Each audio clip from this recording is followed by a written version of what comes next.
Salut, c'est Jordan et aujourd'hui dans Fais ton business, on va parler un peu de bourse. Je parle de ça aujourd'hui parce que je me suis rendu compte avec mes proches qu'il y avait une sacrée réticence envers la bourse, d'une manière générale envers les investissements, mais surtout envers la bourse. Donc aujourd'hui, on va un peu décrasser tout ça. Donc déjà, il faut savoir que oui, c'est vrai, la bourse, investir en bourse, ça comporte des risques. Mais quelque part, tout investissement comporte des risques. Je te dirais bien que la vie elle-même comporte des risques. Parce que par exemple, je sais pas, tu as un CDI, ta boîte peut couler. Tu es en bonne santé, il peut t'arriver un problème demain. Ta voiture fonctionne bien, tu peux très bien tomber en panne, avoir un accident, peu importe. La vie elle-même comporte des risques et on en fait les frais tous les jours. Investir, ça comporte des risques aussi. Il faut pas le nier, c'est vrai. Mais c'est un risque qui vaut la peine d'être vécu puisque on peut y gagner beaucoup plus. Le souci souvent avec les gens, c'est que ils voient le risque, mais ils ne voient que le risque. Et c'est bien le problème. C'est un instinct de conservation, hein, c'est tout à fait normal. À la base, c'est ancré dans notre ADN, c'est pour se protéger. C'est évidemment quand tout va bien dans ta vie, que tu as ta petite maison, ton potager, ton terrain, tout ce que tu veux, t'as aucun intérêt à aller explorer dans la forêt ou derrière la montagne pour voir ce qui s'y cache. Tu vas peut-être tomber sur un clan ennemi, des prédateurs, peu importe. Donc, effectivement, là où t'es, c'est très bien, t'as tout ce qu'il te faut. T'as peut-être pas tout, mais t'as une bonne partie de ce qu'il te faut. Tu arrives à vivre et à survivre paisiblement, donc aucun intérêt d'aller plus loin. Ça vient de là à la base. Mais le souci, c'est que si tu restes dans ta petite vie, bah, tu restes dans une vie sécurisée, mais une vie tranquille. Donc les choses que tu vois, que tu peux voir sur Instagram, à la télé, peu importe, les vies de rêve, c'est pas pour toi. Alors c'est ni bien ni mal, hein, c'est juste qu'il faut le savoir, il faut en avoir conscience. En ne risquant jamais rien, bah il peut jamais rien nous arriver de bien non plus. Alors quand je dis de bien, si tu peux avoir des amis, tu peux avoir une bonne situation, voilà, mais tu n'arriveras pas à avoir une vie exceptionnelle ou extraordinaire. Forcément, les, les vies extraordinaires sont pour des gens qui font des choses extraordinaires. Si tu fais des choses ordinaires toute la journée, tu auras une vie ordinaire. Et encore une fois, c'est ni bien ni mal, c'est juste qu'il faut en avoir conscience. Il faut pas se dire, moi je ne risque rien, je reste bien au chaud, par contre je veux une vie démente, je veux une vie riche en émotions, en voyages, en expériences de vie, en fortune aussi, mais je veux rester chez moi tranquillement et je ne veux jamais rien risquer, je veux toujours minimiser. Donc, il faut juste en avoir conscience, et pour ceux qui veulent faire autre chose, aller plus loin, découvrir un nouveau monde, peut-être éventuellement s'enrichir, mais c'est sûr que c'est une conséquence indirecte de la bourse, s'enrichir, et souvent c'est ce qu'on vise, effectivement, il ne faut pas le nier, mais il y a plein d'autres choses, c'est le fait d'apprendre, de se cultiver, de regarder l'économie, de participer en quelque sorte à l'économie, alors même si quand on achète des actions, techniquement ça ne revient pas à l'entreprise, mais il y a des mouvements de capitaux, on redirige des flux vers, par exemple, tu peux très bien choisir d'investir dans des fonds écologiques, dans les entreprises écologiques. Et évidemment, la société elle-même ne gagnera pas l'argent puisque tu ne lui rachètes pas forcément les actions à elle, et encore que tu as des entreprises qui vendent leurs propres actions. Mais ce que je veux dire, c'est que si, par exemple, ça devient à la mode que tout le monde investit dans l'écologie, il va peut-être y avoir plus d'entreprises qui vont émerger parce qu'on voit qu'il y a un réel intérêt, un réel mouvement. Donc, ça peut aussi, voilà. Mais du coup, il faut le savoir. Il faut juste savoir que si tu veux aller plus loin que ta petite vie ordinaire, il va falloir prendre des risques. Et encore une fois, il n'y a pas de bien ni mal, il faut juste choisir son camp, il faut juste le savoir, il faut en avoir conscience. Et si par contre, tu es intéressé par la bourse, que tu es curieux, etc., et que tu veux légèrement casser les mœurs, parce qu'effectivement il y a des risques, mais euh, si tu apprends un petit peu, tu peux vite relativiser aussi. Souvent, je prends souvent l'exemple avec l'immobilier, parce que les gens ne voient, comme je te disais tout à l'heure, que le risque. Ils se disent, ils ne voient que ça. Alors, il y en a un, mais ils sont focalisés et omnibulés par le risque. Et ils ne voient pas qu'il y en a partout, et notamment, je connais des gens qui investissent dans l'immobilier parce que c'est génial selon eux, et la bourse, c'est très nul. Et j'utilise souvent ces arguments parce que justement, ça me permet de comparer, parce que l'immobilier est risqué aussi. C'est pas les mêmes risques, c'est pas au même endroit et ça correspond pas au même type de profil, mais il y a des risques aussi. Et souvent, j'utilise ça pour justement comparer. Donc, dans la bourse, par exemple, on peut voir que l'avantage, par exemple, par rapport à l'immobilier, c'est ce que j'utilise souvent, c'est que c'est accessible à tout le monde, à tous les portefeuilles. En immobilier, je connais plein de gens qui me disent, ah, mais l'immobilier c'est génial. Oui, mais il faut avoir un crédit à la banque, ou alors il faut avoir un gros capital qui est immobilisé sur son compte et qui est prêt. L'immobilier, à partir de en dessous de 40-50 000, c'est inenvisageable. Même dans une petite maison dans le Larzac, en dessous de 40 000, ça devient difficile. Ou alors c'est juste 4 murs, mais tu vois ce que je veux dire, c'est difficile. Donc il faut penser tout de suite à 50, 60, 70 000, et quand on parle dans une ville moyenne, voire grosse, on est au-dessus de 100-120 000 euros le ticket aisément. Et donc tout le monde ne possède pas 120 000 euros en cash, donc souvent c'est sujet au crédit, et du coup là tu dépends de la banque, et tout le monde ne peut pas avoir un crédit bancaire. Avec les conditions qu'il y a, avec les risques qu'il y a, aujourd'hui, si tu es tout seul et que tu as 3 enfants, et que tu as un seul salaire qui est au SMIC, bah ça peut devenir compliqué. Donc ça peut vite te bloquer, alors qu'en bourse, tu as des actions qui sont disponibles à partir de quelques centimes. Donc tu peux très bien te dire, j'achète quelques actions à 20, 30, 50 centimes, tu vois bien que pour 10 euros, tu peux très bien investir en bourse. Alors évidemment, c'est pas la fortune qui va arriver tout de suite, mais tu peux mettre tous les mois 10 ou 20 euros de côté et les mettre en bourse. Donc voilà, par exemple, un point pour la bourse. De plus, les frais en bourse sont ridiculement bas depuis un moment, depuis l'explosion sur Internet des courtiers en ligne. Tu as des frais qui sont ridiculement bas. Alors c'est parce que c'est le premier levier, c'est le premier argument marketing de dire chez nous c'est moins cher. Tu as des courtiers qui font des tarifs vraiment très très bas, de quelques centimes l'ordre. Il y en a même qui le proposent gratuit. Alors ça c'est encore autre chose. Gratuit souvent c'est qu'il y a un petit souci derrière. Quand c'est gratuit, tu sais ce qu'on dit, c'est que c'est toi le produit. Donc parfois les entreprises, enfin la société, le courtier revend tes informations ailleurs, mais quoi qu'il en soit, après on est d'accord ou pas d'accord avec ça, mais tu peux profiter de frais gratuits ou vraiment très infimes. Donc encore une fois, tu vois, un point pour la bourse, parce que par exemple en immobilier, rien que le moindre notaire, ça te coûte tout de suite plusieurs milliers d'euros. Donc voilà. En bourse, tu peux aussi acheter et revendre dans la même journée, depuis chez toi. C'est vraiment quelque chose que tu ne peux pas faire avec l'immobilier. L'immobilier, si tu décides demain de vendre ton appartement, il faut que tu fasses du coup alors une première estimation si tu veux à peu près tabler au niveau du prix. Sinon, si tu as une connaissance du terrain, tu peux toi tout de suite mettre un prix. Donc là, tu économises en temps. Par contre, bah, le temps de mettre en vente, le temps de signer l'acte, etc., de rendre les clés, d'avoir les fonds, il peut se passer plusieurs mois. En bourse, si tu es sur une action qui est un peu connue, un peu qui est liquide, ce qu'on appelle liquide, c'est qu'il y a beaucoup d'échanges dans la journée, tu peux aisément revendre dans la minute. Donc si vraiment tu as un pépin, que tu as besoin de frais immédiatement, tu revends tes actions, et dans la minute tu les as sur ton compte, et après bah, tu fais un virement de ton courtier vers ta banque principale, et tu as tes fonds dans la journée, voire le lendemain. Donc c'est vraiment quelque chose, voilà, c'est vraiment quelque chose qui n'est pas comparable. Tu as aussi un levier qui est énorme en bourse, c'est que tout simplement tu n'as pas de limite de gain. Tu peux très bien investir dans le prochain Facebook, le prochain Amazon, le prochain Netflix, peu importe, tu vois ce que je veux dire, la prochaine grosse société qui va décoller, qui va faire un buzz phénoménal, et tu peux multiplier par 10, 20, 100, 1000 parfois. Alors évidemment, c'est pas tous les jours, il faut en avoir conscience, c'est très très rare, mais tu n'as pas de limite de gain. Dans l'immobilier, oui, ça peut monter très fort. Faire x1000 sur un investissement, je ne connais pas. Après, peut-être que ça existe, mais en tout cas, c'est suffisamment rare pour que je n'en ai jamais entendu parler du tout. Alors qu'en bourse, c'est assez rare, mais ça arrive. Donc tu peux très bien faire du x30, x50, x100. Ça arrive, donc c'est quelque chose qui peut aussi beaucoup t'aider pour ta retraite, pour avoir des compléments de revenus un jour. Voilà, c'est une balance qui est positive. Ça reste risqué, mais ça peut rapporter 10 fois plus que l'immobilier, donc à risque égal, on préférerait la bourse par exemple. Et tu peux aussi obtenir des revenus mensuels. Avec la bourse, c'est complètement faisable. Quand tu investis en bourse, tu mises sur deux choses. Tu espères que l'action que tu as achetée sera valorisée, enfin plus valorisée d'ici quelques années. Donc par exemple, la personne qui a acheté du Amazon il y a 20 ans a peut-être acheté son action 1 ou 2 euros et aujourd'hui elle vaut 150, 160, 170 dollars. Donc tu vois bien que la personne est passée de 1 dollar à 170 dollars. Elle a fait x 170, donc c'est à la revente, si elle revend ses actions, elle aura fait une sacrée plus-value. Mais tu as aussi certaines entreprises qui reversent un dividende. Un dividende, qu'est-ce que c'est? Ce qu'on appelle souvent un coupon. C'est une petite partie des bénéfices. Quand une société fait des bénéfices dans l'année, alors elle fait un chiffre d'affaires, elle enlève toutes les marges, etc. Du coup, ça te fait le bénéfice. Le bénéfice, c'est vraiment ce qu'elle gagne purement. C'est combien il lui reste dans la poche à la fin, une fois qu'elle a tout réglé. Et sur ces bénéfices, il y a une partie qu'elle va utiliser pour, par exemple, donner une prime à ses employés. Elle va aussi utiliser une partie de ses bénéfices pour les réinjecter dans l'entreprise en recherche et développement, en nouveaux entrepôts, peu importe. Et il arrive qu'elle décide de remettre, c'est plutôt dans la politique de l'entreprise, hein. C'est pas il arrive une année, une fois oui, une fois non, c'est souvent, tu as des entreprises qui le font pendant des années et d'autres qui ne le font pas ou qui ne le feront jamais. Voilà. Et une partie de ces bénéfices, elle peut les redonner aux actionnaires. C'est pour les remercier, c'est pour leur dire voilà, merci d'avoir cru en nous, d'avoir acheté des actions il y a des années, et puis comme vous possédez une partie de l'entreprise, il est normal que vous possédiez une partie des bénéfices. Et donc tu peux avoir des coupons.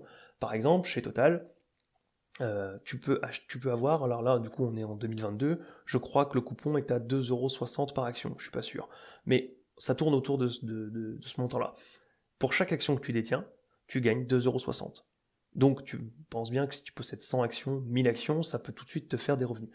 Tu as des entreprises qui donnent des revenus, des dividendes une fois par an. Aux États-Unis, c'est dans la culture, c'est plutôt 4 fois par an, mais tu n'as pas forcément des dates attribuées. C'est-à-dire que tu peux avoir des entreprises qui donnent le premier mois, le 5e mois, le 9e mois et puis le 12e mois, et d'autres entreprises qui vont choisir d'autres mois. Donc en achetant plusieurs entreprises différentes, tu peux avoir des revenus tous les mois. Donc c'est comparable à des loyers. Tu as plein de gens qui me disent « Oui, mais l'immobilier, tu vois, j'ai un revenu mensuel, j'ai mes loyers ».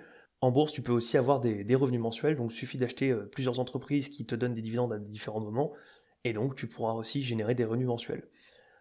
J'ai un point de plus pour la bourse quand même qui fait que tu peux acheter beaucoup d'entreprises différentes, tu peux diversifier assez rapidement. C'est-à-dire qu'un achat immobilier, tu en achètes un, mettons qu'il soit au cœur de Paris. Si demain, Paris, pour X ou Y raison, le quartier se déprécie ou quoi que ce soit, tous tes œufs sont dans le même panier. Tu auras un appartement et du coup le secteur va se dévaluer et ton appartement aussi. En bourse, tu peux miser sur plusieurs entreprises de plusieurs domaines différents et donc tu peux te retrouver à avoir un secteur qui coule, par exemple, je sais pas moi, l'armement qui coule, et de l'autre côté les nouvelles technologies qui font un buzz et qui montent. Donc tu peux, voilà, la bourse offre cet avantage-là que tu peux vraiment diversifier. Et j'ai un deuxième avantage qui me vient immédiatement en tête, c'est aussi le fait que tu puisses rechercher les entreprises à vitesse grand V. C'est-à-dire que aujourd'hui, tu as des sites entiers qui permettent de faire toutes les cotations, tous les ratios, les bilans d'entreprise, etc. Donc si tu sais comment chercher, tu peux scanner des dizaines, des centaines, voire des milliers de valeurs en une journée, chose que tu peux difficilement faire dans l'immobilier parce que tu es obligé de... Alors, tu peux faire des filtres, ce qui fait que ça te restreint une recherche, mais tu es quand même toujours obligé d'aller visiter, voir le quartier, voir l'environnement, voir si les photos sont réelles, etc. Alors qu'en bourse, avec les bilans comptables, etc., tu connais immédiatement la santé d'une entreprise. Alors évidemment, il faut savoir quoi chercher et quoi regarder, mais tu peux scanner les critères que tu veux, tu peux scanner des milliers d'entreprises. Donc voilà pour, par exemple, les avantages de la bourse par rapport à l'immobilier. Alors on me dit aussi souvent, du coup, oui, mais en bourse, par exemple, ton entreprise, elle peut couler. C'est vrai, ton entreprise peut couler, mais comme je l'ai dit tout à l'heure, tu peux diversifier, tu peux acheter des dizaines d'entreprises différentes, dans des secteurs différents, et du coup, tu peux pallier ce truc-là. Mais je rétorque souvent, oui, mais ton appartement à toi aussi, il peut couler. Si derrière le quartier, il devient malfamé, ton investissement, il peut être divisé par deux, tout simplement, et le problème, c'est qu'avec une réputation dans un quartier qui, du coup, est devenu malfamé, avant que ça redevienne populaire et que les gens veuillent revenir acheter, voir qu'il y ait des commerces qui s'ouvrent dans ce quartier-là, bah des fois tu peux avoir une décennie facile, donc tu acceptes que ton appartement est sous-coté et si tu veux le revendre, ça sera 2 fois moins pendant 10 ans, ou tu es obligé d'attendre 10 ans pour te dire un jour je récupérerai ma mise, peut-être que ce sera dans 10, 15, 20 ans, et du coup le quartier sera redevenu populaire et enfin je pourrai récupérer mes billes. Donc voilà, c'est un argument qui marche dans les deux sens. Ton capital peut se dévaluer avec le temps s'il y a un imprévu. On peut aussi me dire des fois, oui par exemple, oui mais tes dividendes, ça peut être coupé. Par exemple si une entreprise ne fait pas de bénéfices cette année, ou si elle change de politique. Ce qui est vrai aussi, effectivement, tu peux avoir des entreprises qui décident de ne plus verser de dividendes. T'en as beaucoup eu pendant le Covid qui disaient, bah, cette année on va sécuriser au cas où, on va sécuriser les gains, on va pas sortir l'argent, donc on conserve les dividendes. C'est vrai, ça peut arriver. Tu peux aussi avoir dans ton appartement un locataire qui ne paye pas. Ou juste tu ne trouves pas de locataire pendant 3, 4, 5 mois, parce que ton locataire est parti un peu à la va-vite, il t'a donné la lettre de préavis, mais t'as pas réussi à retrouver quelqu'un, donc pendant 2 ou 3 mois, t'as rien non plus. Donc ça peut arriver, c'est quelque chose c'est un risque, mais comme je le dis souvent, tu l'as aussi dans l'immobilier, donc il faut pas rester focalisé dessus.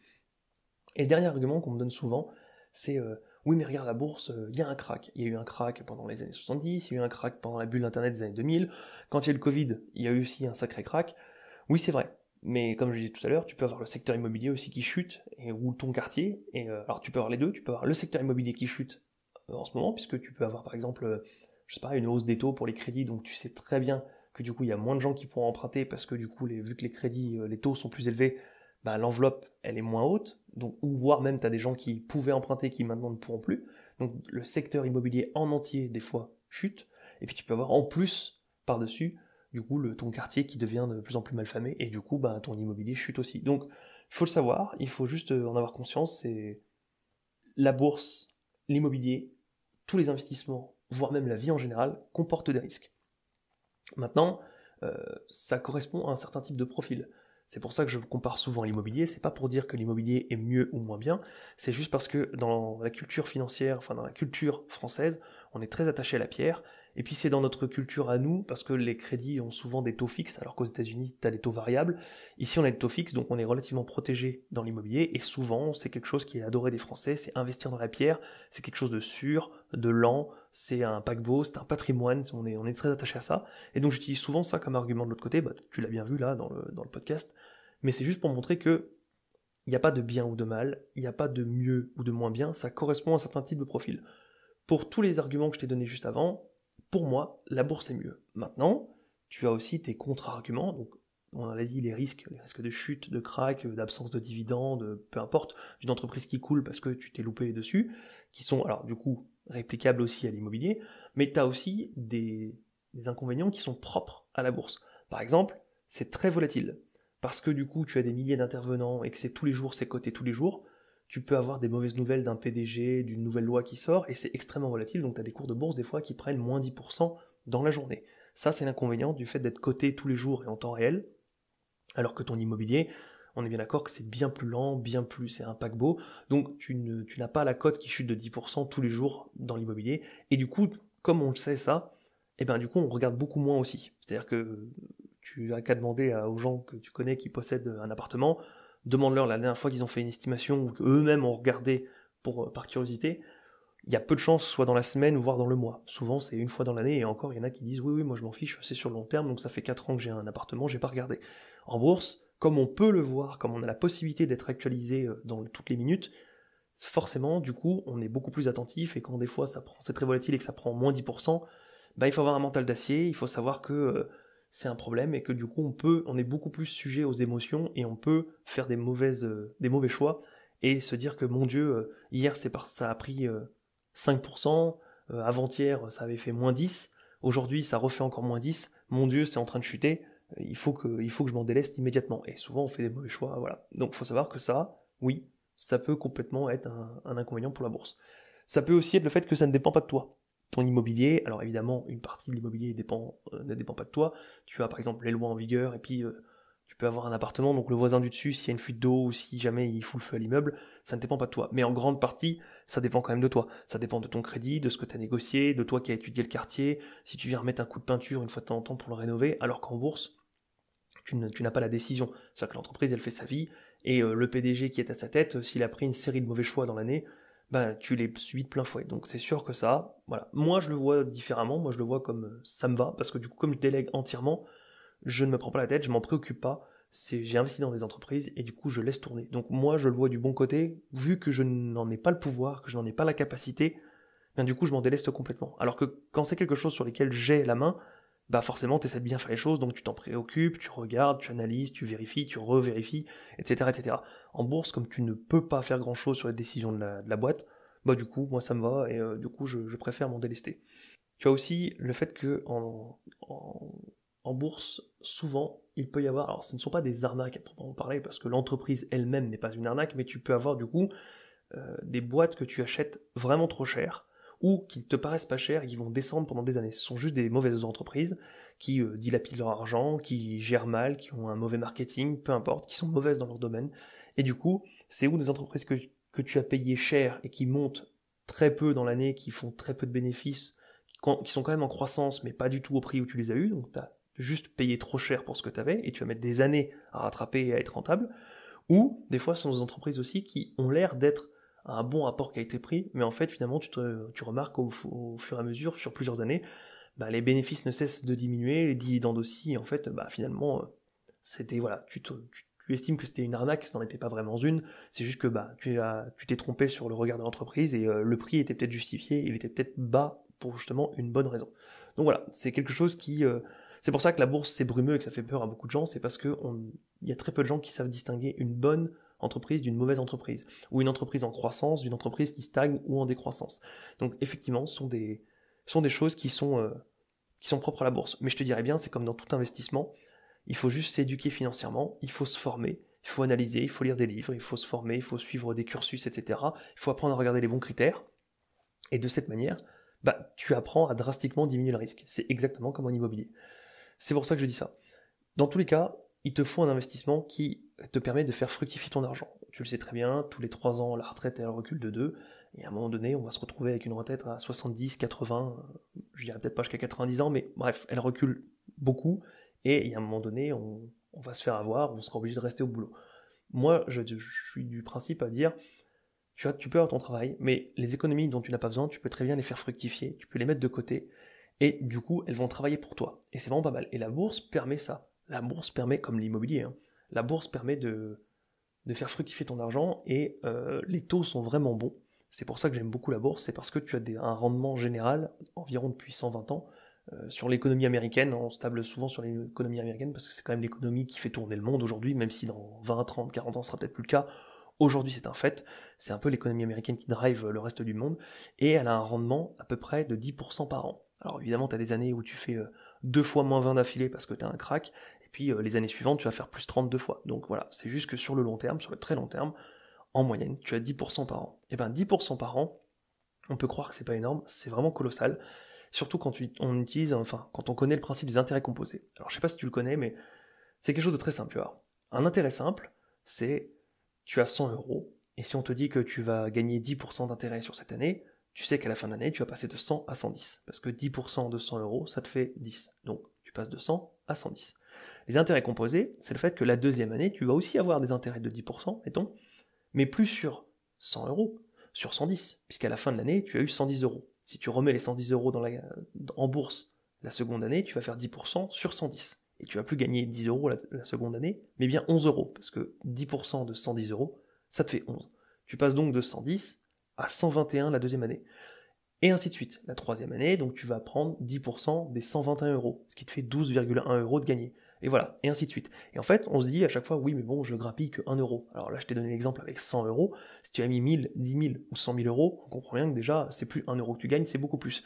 Mais en plus, chaque euro va fructifier encore pendant des années et des années. Et on se l'imagine peu comme ça, parce que le cerveau humain n'est pas capable de calculer un tel chiffre sur plusieurs années.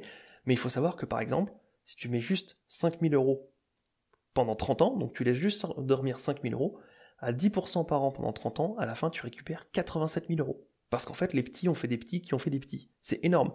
Et tu peux même aller plus loin, parce que tu peux laisser juste 5 000 euros comme ça qui dorment pendant 30 ans, mais tu peux aussi mettre 5 000 euros le premier jour, et par exemple tu mets 100 euros par mois, mettons, tu veux mettre tes économies de côté, tu gardes 100 euros par mois, au bout de 30 ans, tu as gagné 293 000 euros. Tu as un capital de 293 000 euros. C'est quand même phénoménal. Donc tu as les 5 000 euros de départ plus les 100 euros par mois pendant 30 ans, mais tu as en tout 293 000 euros. T'imagines le nombre d'intérêts que ça fait?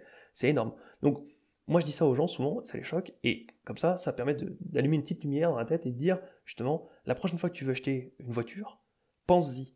Pense-y, au lieu de l'acheter une voiture, par exemple, à 17 000 euros parce qu'en concession elle a été géniale, bah tu la mettras peut-être 5 000 euros moins cher, et les 5 000 euros, tu les mets en bourse. Et tu sais que si tu les laisses tout seul comme ça te fera 87 000 euros dans 30 ans, ou si tu mets 100 euros par mois en plus, ça te fera 293 000 euros. Si tu veux, tu peux faire tes propres simulations, tu tapes calcul d'intérêt composé sur Google, et tu vas trouver plusieurs sites qui te parlent de ça, qui te permettent de calculer. Moi j'utilise, je crois que c'est le site s'appelle Calculez mieux votre argent. Voilà, j'ai pas spécialement de pub à faire sur celui-là, mais il est juste bien fait, il est simple, ergonomique, on comprend très vite, donc je te conseille d'aller là-dessus, tu regardes. Voilà, pour aujourd'hui on a parlé juste de ça. Si j'ai réussi à éveiller une petite lumière chez toi, juste une réflexion, quelque chose comme ça, moi ça me va, je considère que c'est gagné, et que peut-être qu'après tu iras creuser plus loin, tu iras chercher, tu iras lire, te renseigner là-dessus, mais si juste tu as compris le fait que il fallait investir dans la vie pour justement faire fructifier un petit peu son capital, que mine de rien, on n'en parle pas assez souvent, ni à l'école, ni à la télé, aux médias, tout ça, mais que quand on voit que 5 000 euros peuvent se transformer en 87 000 euros, il y a peut-être quelque chose à creuser de ce côté-là, et qu'on peut quand même relativement s'enrichir sur le long terme. Et si tu as compris que tout investissement comporte des risques, la bourse compris, mais pas que, et que la vie elle-même comporte des risques, et que en apprenant, en sachant quoi regarder, on peut diminuer ces risques, et il y a quand même beaucoup à gagner derrière, bah si déjà j'ai réussi ça, je suis vraiment content de ma journée. Donc voilà, moi je te dis du coup à la prochaine, on se revoit dans un autre podcast. À plus.